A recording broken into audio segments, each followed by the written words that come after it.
Doctor Who. Short Trips and Sidesteps.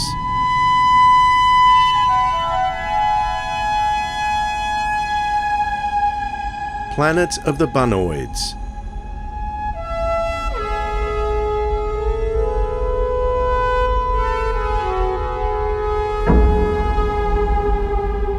By Harriet Green.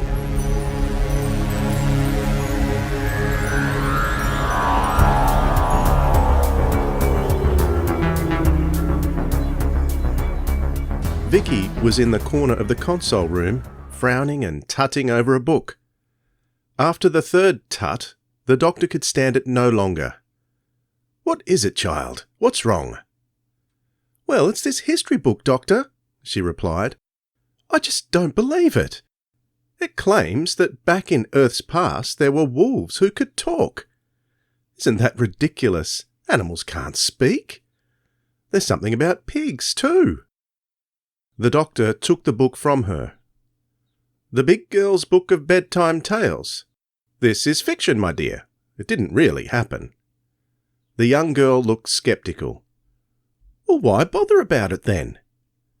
"It's supposed to entertain." She sighed. "What a silly idea.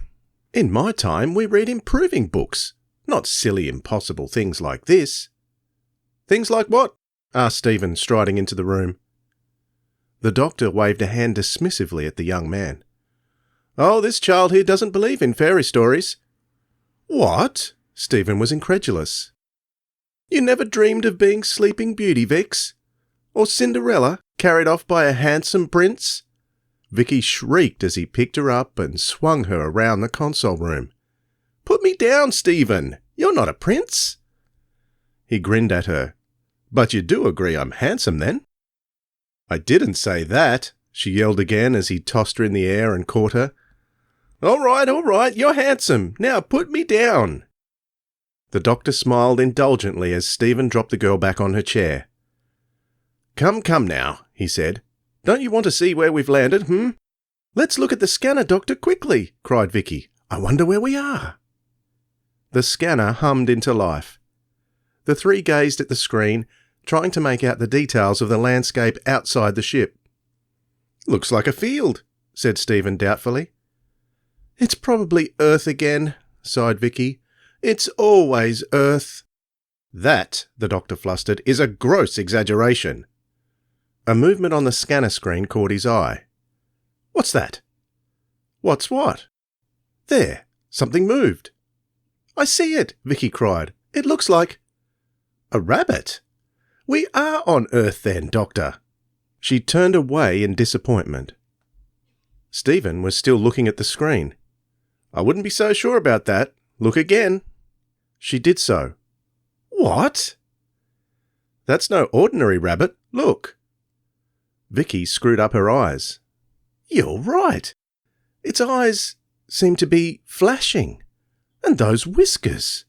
"Are antennae," completed Stephen. "It's a robot rabbit." Vicki seemed lost in a dream world. "A robot rabbit?" she breathed. "A Bunnoid."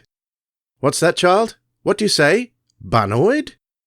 Vicki waggled her hands above her head in a vague approximation of rabbit ears. "Oh, don't you think that's a good name for a robot rabbit, Doctor?" She pointed at the scanner where the creature was hopping closer, twitching its cute metallic nose. "And wouldn't it make a lovely pet? Oh, do let's go outside now, please. I wonder if it can talk." The doctor and Stephen exchanged glances. "I remember someone saying earlier how they thought anthropomorphizing animals was silly," murmured the doctor. Vicki cast her eyes to the ceiling.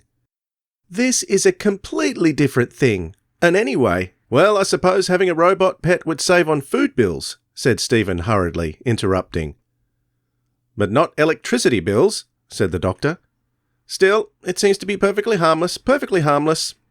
I don't see why we shouldn't have a little look outside." Vicki gave him a huge smile as he operated the controls and was the first through the doors. Vicki screamed. "Vicki!" cried Stephen, dashing out of the TARDIS after her. "What is it?" She pointed a trembling finger. A group of large blue-skinned humanoids was approaching, clawed hands stretched out in front of them. "Back in the TARDIS," Steven said. "Quickly, Vicki." He pulled her back and tripped over the Bunnoid, which had hopped up unnoticed behind them. The Bunnoid's whisker antennae quivered and buzzed, and then the creature scampered into the ship, the doors humming shut behind it. "Doctor!" yelled Steven. "Doctor, quick, open the doors!" "It's no good, Steven," Vicki said, banging on the doors anyway. "I think the Bunnoid must be stopping him." "Some pet," muttered Steven. The pair turned their backs to the TARDIS. The alien creatures were getting closer. Closer. Vicki grabbed Steven's arm. "Steven, we're trapped!" The Doctor was most indignant at being held in his own ship by a foot-long mechanical mammal. "What is the meaning of this, he demanded. "I insist you open the doors and allow me to see my young friends." The rabbit wiggled its fibre-optic whiskers. "Will you stop that? You're disrupting my scanner." The screen, no longer showing the field outside the ship, was covered in static. Or was it? The Doctor peered closely. Deep within the distortion, a figure seemed to be forming. "Welcome, Doctor." The voice wasn't coming from the scanner. It wasn't coming from anywhere inside the console room. "No, Doctor. I am speaking to you inside your head, mind to mind. Unfortunately, telepath. Perfect contact. Trying to focus." "Well, quite," agreed the Doctor. "While a number of my people do have great telepathic abilities, it is not a skill that I myself have ever expended much energy upon. The ability's there, of course, but—" "I understand." "But that's not the point. Why are you keeping me here? I assume this," he gestured at the Bunnoid, "creature belongs to you." "Indeed. The Bunnoids, as your young friend called them, were the servitors on my ship. Their circuits are tuned in to the frequencies of my mind, allowing me to contact to a certain extent, to reach the minds of others nearby." "I see. And why would you want to do such a thing, The figure on the screen was still indistinct, and for want of a better focus, the Doctor was kneeling down to address his remarks to the Bunnoid. It twitched its nose in response. "Mine is a sad tale." "Aren't they all?" muttered the Doctor. "I am a pioneer of my people, the Lapinos, traveled the stars and bringing back desperately needed experiences to enrich our lives, until a terrible crash stranded me on this planet. My people lived for sensation, Doctor. Nothing else mattered. And now we have nothing else.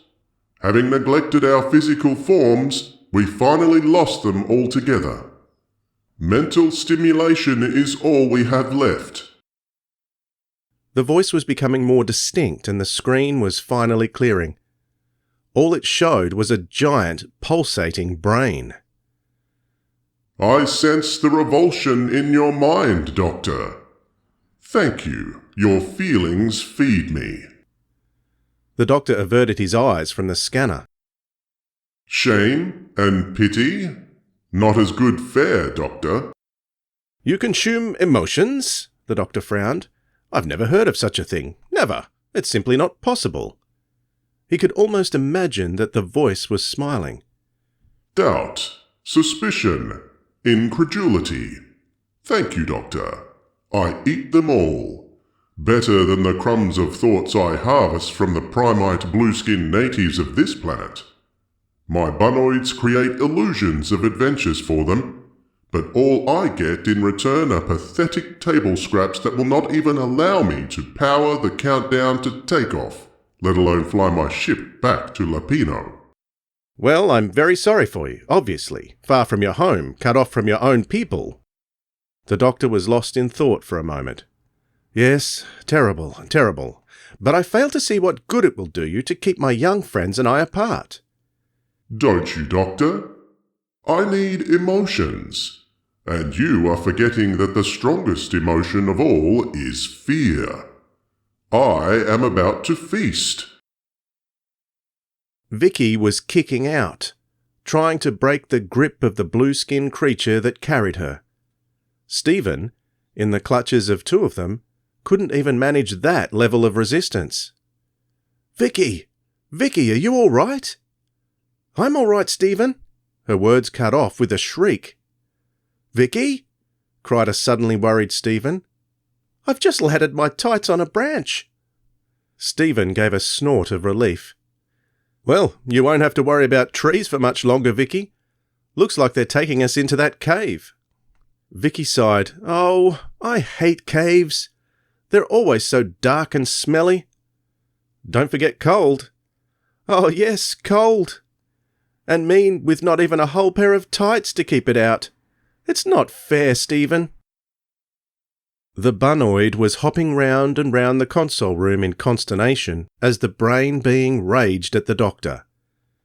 "This is ridiculous. I have the boy and the girl carried off by fearsome-looking alien creatures to an unknown fate in a forbidding cave, and they don't even have the decency to feel terrified. Slightly apprehensive, yes, but mainly irritated about minor damage to their clothing." The Doctor smiled smugly. "You underestimate my young friends. They have faced Daleks, Vikings, the terrible Chumblies. These aliens hold no fears for them."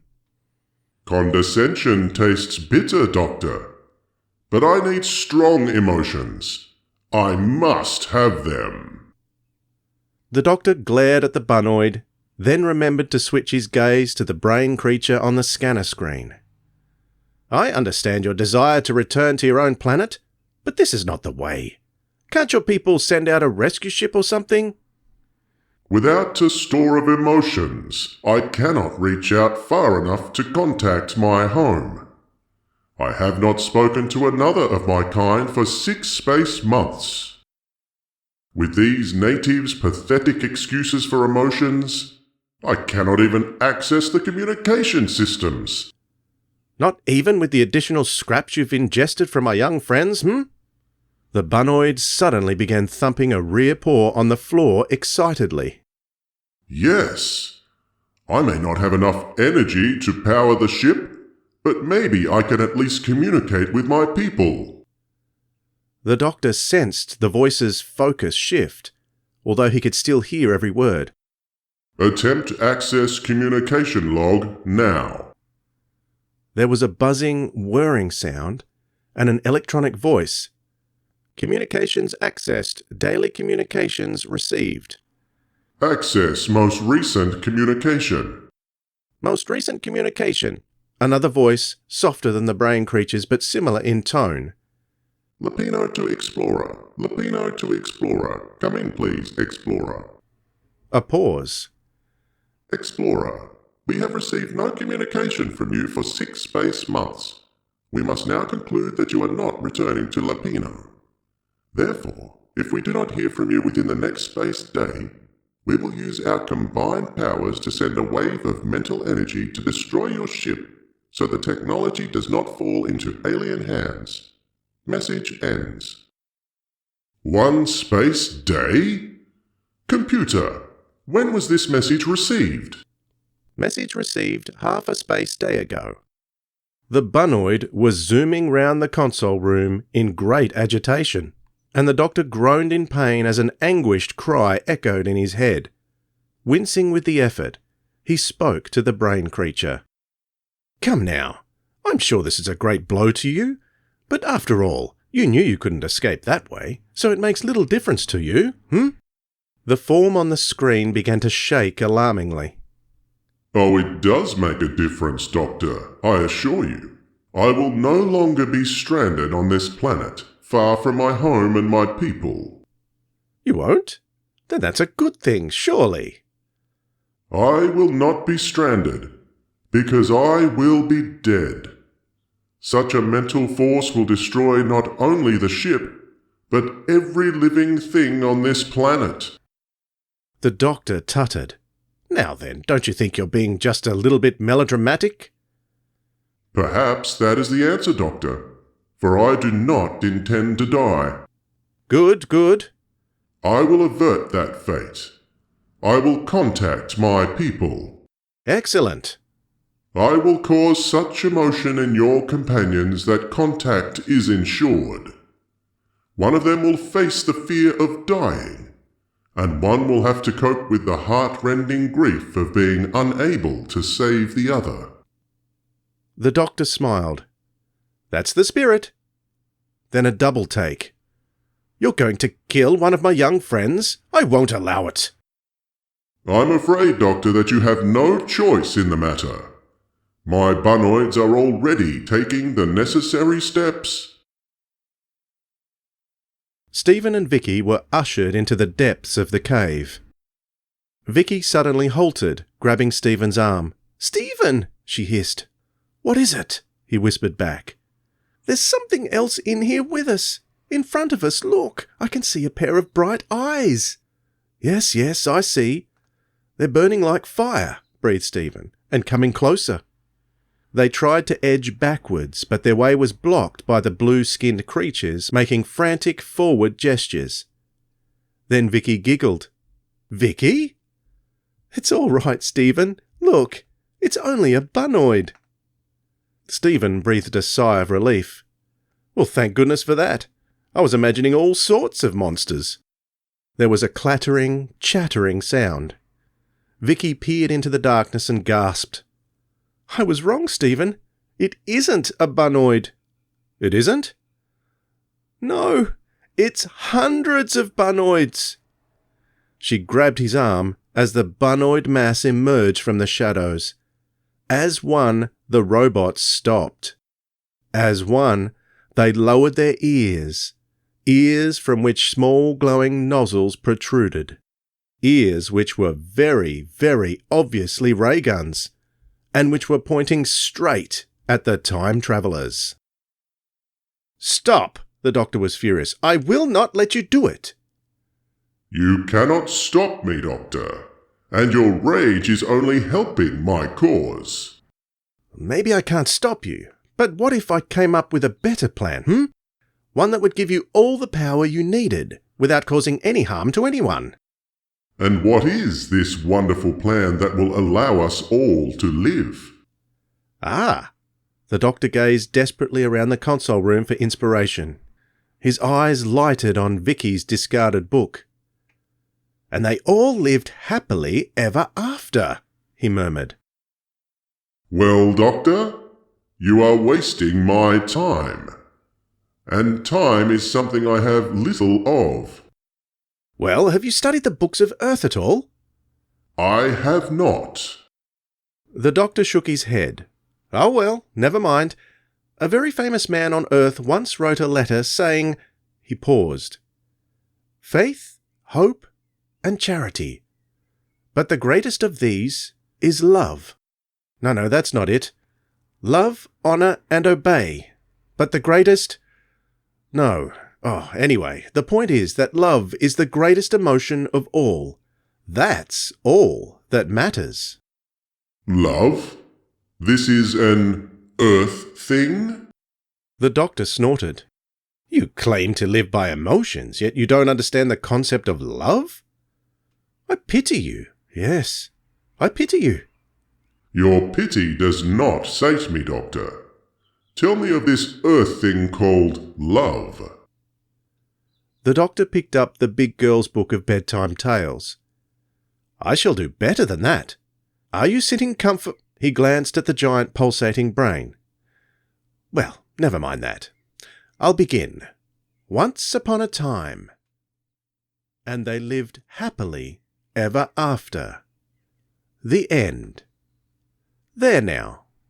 It may have been the doctor's imagination, but he sensed that the brain being, had it had any tear ducts, would have been fighting back tears. I can read your mind, Doctor, came the voice inside his head. and it is your imagination. How exactly do you think that this treacly rubbish can stir emotions in your friends? Trickly rubbish, sir? Never. It is my firm belief that the young people in that story found a great deal of emotion in falling in love, enough to power a ship and more. And we shall make it so my young friends experience a similar sensation. They are about to fall in love? By this afternoon? They are indeed. We must create a scenario whereby instant love is guaranteed, and there is no greater power than that of a story. Now, as speed is of the essence, a slight tweaking of their perceptions is required, I'm afraid. But I'm sure your Bunnoids are up to that. The doctor placed his pince-nez on his nose and adjusted them to the right angle for observing near floor-height rabbits. Now listen to me. This is what I want you to do. The Bunnoids withdrew their ears. Steven and Vicki breathed sighs of relief. Were they safe now? One of the creatures hopped forward, and Vicki drew back in alarm. But the rabbit did nothing but gambol around Steven's feet. "Steven," she said, "I think that Bunnoid wants you to go with it." "Well, it can keep wanting. I'm not leaving you." The Bunnoid lowered its ears. Vicki spoke hurriedly. "Oh, it's all right. I'm not afraid. I'll be fine here in the cave. Anyway, the doctor's bound to rescue us soon. He always does." "Yes, you're right." Steven stood up squarely. "All right, Rabbit Features, I'm coming." The Bunnoid shepherded him out of the cave. I see one major flaw in your plan, Doctor. "Oh, yes? And what is that, may I ask?" This story requires 3 speaking roles. The native creatures and my Bunnoids can serve for most of the characters, but... "What do you say? 3? Nonsense. 2 main characters are all it needs. My young friends, Steven and Vicki." I think not, Doctor. There is one other figure who is a major catalyst for the plot, without whom, in fact, the plot could not happen. And if the plot does not happen, well, then I would have to fall back on my original plan, that of death. The doctor gave the brain creature an extremely hard stare. "All right, you've made your point, but just don't think that I'm going to enjoy this." The brain creature sounded extremely smug. I shall be watching the tale unfold, Doctor, it said. And I think I shall enjoy it. Oh, and Doctor... Yes, what is it now?" Don't forget your props. Vicki was sweeping the floor of the cave with a broom made from dead twigs and tied to a tree branch. "Oh, woe is me," she sighed, "left to slave here while my 2 ugly blue-skinned sisters go to the ball. Oh, how I wish I could be there too and meet the handsome Prince Steven." There was a flash of light, as if a torch turned hastily on and off, and the doctor appeared in the cave. If the brain being had had hands, it would have clapped. "Why, who are you?" gasped Vicki. "Well, isn't it obvious?" grumbled the doctor. "I'm your... Really, this is intolerable." You're wasting time. Yes, all right. I'm your fairy godmother. Yes, that's who I am." "I never knew I had a fairy godmother," exclaimed Vicki. "Well, you do, child. Just accept it and let's move on, I am here to see that you go to this ball affair." Vicki jumped up and down. "Oh, fairy godmother, how can I ever thank you?" "Just get me a pumpkin. Hurry, child, hurry. We haven't got all day, you know." "Here you go," said Vicki, handing over a large round stone. "1 pumpkin. Good. Now just imagine that these rabbit things are mice, would you?" "These are mice, godmother," said Vicki, obviously puzzled. "They hide in the wainscoting and steal the cheese." "Ah, yes, they do. Well, I'm going to... Get on with it. wave my magic wand and turn them into a coach and horses." The doctor waved a fluid link in the air. "How clever you are, godmother," said Vicki. She sighed again. "But I can't possibly go to the ball looking like this. Why, the prince wouldn't look twice at me in these rags." "He'd better do," mumbled the doctor under his breath, and then aloud, "Well then, my child, you'd better put on this beautiful silken gown." He shrugged off his overcoat and passed it over. "Oh, it's beautiful. Thank you, godmother. But what is it now, child?" "My feet are bare and dirty." "Oh, no, they're not," chanted the brain being, getting into the spirit of things. "You're wearing perfectly good boots," muttered the doctor, "though I see you've laddered your tights." "If the prince sees them poking out from beneath this silken gown," she tugged the lapels of the jacket, "he'll know I'm not really a princess." "All right, I'll wave my wand again." The fluid link sloshed. "And you're wearing glass slippers. You know, it's supposed to be fur slippers. It was a mistranslation. Why anyone would think it's a good idea to wear glass slippers, I've no idea." "Is this relevant?"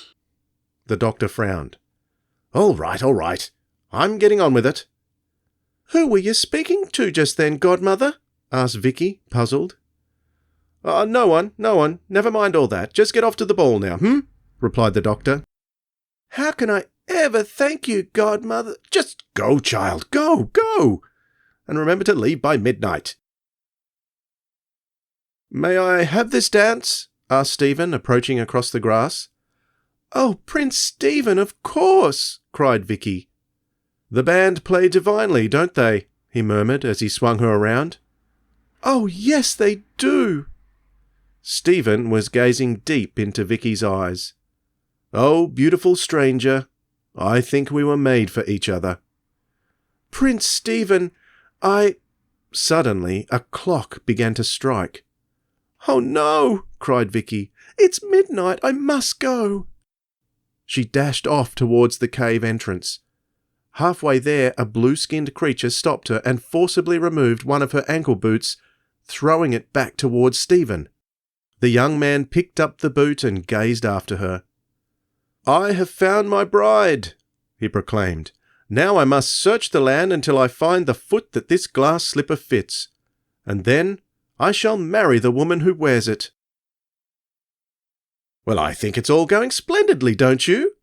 The doctor turned off the reel-to-reel tape recorder and replaced the fluid link in the TARDIS console, then addressed the brain being. "We'll just let young Stephen try the boot on a few more of these alien feet, then get them together, and you can have your emotions and be gone from here." "You think this pair will find the love with each other? True love?" Yes, at least for your purposes. That's the whole point of the exercise." "I do not agree.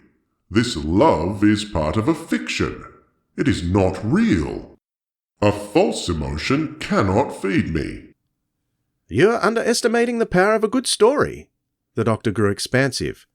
"A story can make you laugh, make you cry, make you care.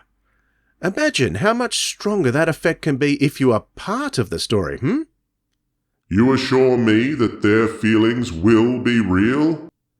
"Indubitably, for as long as your illusion lasts. Then you can restore reality to them, and we can all be on our way." "And if I choose not to restore their reality?" "What?" raged the doctor. "I'm not sure if it would be fair." "You will have driven your friends to find love with each other. A great thing, you say. Can I destroy that? Perhaps the illusion will be too strong to break, and they will want to remain behind together. Or perhaps you will make them." The doctor stared. "What do you mean by that, sir?" "You have pushed your friends together, forcing them to feel what you assure me is the strongest emotion possible, manipulating them, using them for your own ends." The doctor shouted at the screen. Ridiculous, I tell you. I was acting for the best." "This is something you often claim." The doctor stared suspiciously at the pulsating brain. "And what do you mean by that exactly?" You have acted on behalf of many in the past, Doctor. Your granddaughter, for example. What? How do you know of her, And what business is it of yours anyway? The brain being glowed. Oh, she is writ large in your mind, Doctor. You abandoned her on a war-torn primitive planet with a man you knew nothing of. She did not want to stay there. You made the decision for her, for yourself. You thought you knew best, but you didn't. She has resented you every day of every year since. No, that's not true. The doctor clenched his fists. Oh, but it is. She has suffered and suffered and suffered because of you, as have your own people. What? Do you deny that you left your own planet for your own selfish ends, caused distress to your own people, abandoned them when they needed you? The doctor frowned. You can't possibly know anything of my past. That simply isn't true. Isn't it, Doctor? You forget. I can read your mind. Preposterous! Preposterous, I tell you! Then let me remind you of other things. People whose lives you've destroyed. Ian and Barbara, whom you kidnapped from their own place and time to safeguard your existence, even though your safety was never in any doubt. And races you've used, manipulated. The small Vantinis of Dolphus III, whose god idol you trod on accidentally, thus rendering their entire civilization meaningless. The bugmen of Tripsis, whom you incited to war against their neighbours in order to find your lost pen. Enough! Enough! The doctor shouted. Yes, replied the brain being. It is enough. Thank you, Doctor. The doctor took a second to recover his composure. What do you mean? Love, fear, guilt. Yes, but the greatest of these is guilt. You are not so hard-hearted as you may seem, Doctor. I have enough emotion to power my communicator now. Thank you. The TARDIS crew members gazed at the scanner screen and watched the brain creature's spaceship taking off. You'd think he might have left us one Bunnoid as a pet, said Vicki. After all, we did save his life, somehow. Yes, how did we do that, Doctor? Asked Stephen. My memories are sort of confused. The doctor waved a hand dismissively. Oh, it's nothing for you to worry about, dear boy, nothing at all. And you, my dear, he turned to Vicki, wouldn't really want a pet that could shoot you with its ears if you didn't give it enough lettuce, would you? I suppose not, Vicki suddenly giggled. I don't know why, Doctor, but I suddenly had this mental picture of you in a tutu. The doctor affected to ignore this. Stephen laughed. What a ridiculous idea, Princess. Pardon? Said Vicki. Sorry. Stephen looked puzzled. For a moment I thought you was Princess Vicki. How odd. You've been reading too many fairy stories, young man, said the doctor. Princess Vicki does sound a bit strange, pondered the girl. If I ever became a princess, I think I'd have to change my name. Well, that's not very likely to happen now, is it, No, I suppose not, agreed Vicki. A tutu? The doctor frowned. That, my child, in fact this whole adventure, is something I would thank you both never to mention ever again. And they never did.